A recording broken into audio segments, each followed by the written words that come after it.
What would you say is the importance of an action match? The importance is all to do with continuity. So the reason an action match exists is so that you've got a crossover between the two separate pieces of footage, so that to make it as continual as possible in your editing, you've got various different points at which you can cut it. So if you filmed a crossover such as walking out of a door, and then you filmed it from a different angle, you can have the protagonist leaving the room, and as they shut the door, you can then from the other side of the door see them closing the door. So it just gives you various points to be able to edit. So it's good for editing variability, but also it helps with continuity. It helps you to make the shot continual all the way through. And do you think that applies to the 180 degree rule as well? The 180 degree rule, again, it's down to continuity, but the reason for it is slightly different. So although it helps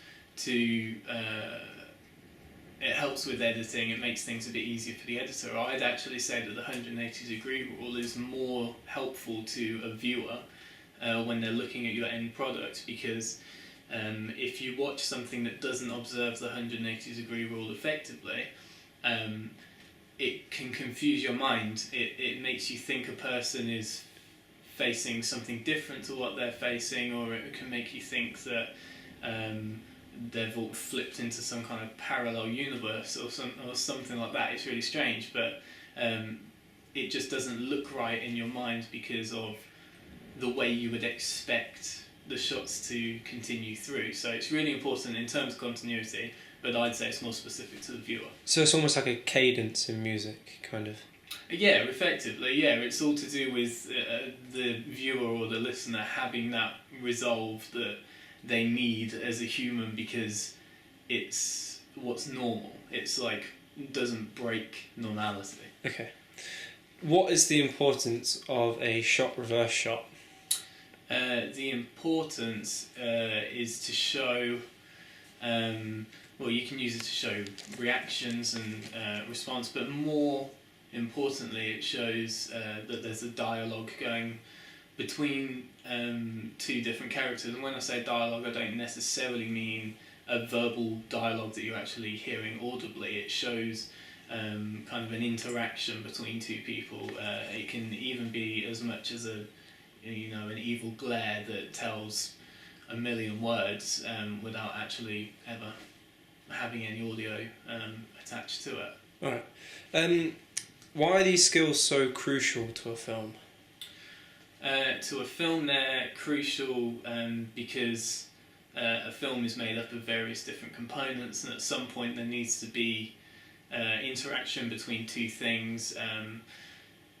It enables the viewer to really engage with the story without being concerned or distracted by things that are out of the ordinary. So it just helps. That continuity is so important to help your end user engage with the products that you've created.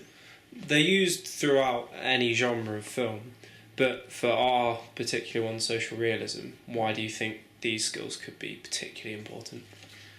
Social realism, for the most part, really, it's all about the narrative.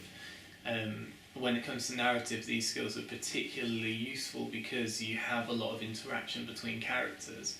If you were doing a type of film that might be more about special effects, or it might be more about cinematic landscapes or something like that, then you'd be able to focus less on these, though they're still important, because there might not be so much interaction between characters.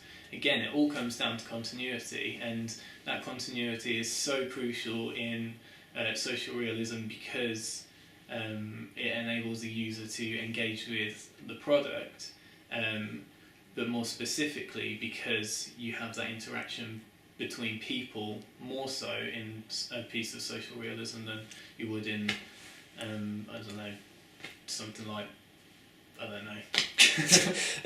Okay, well, thank you.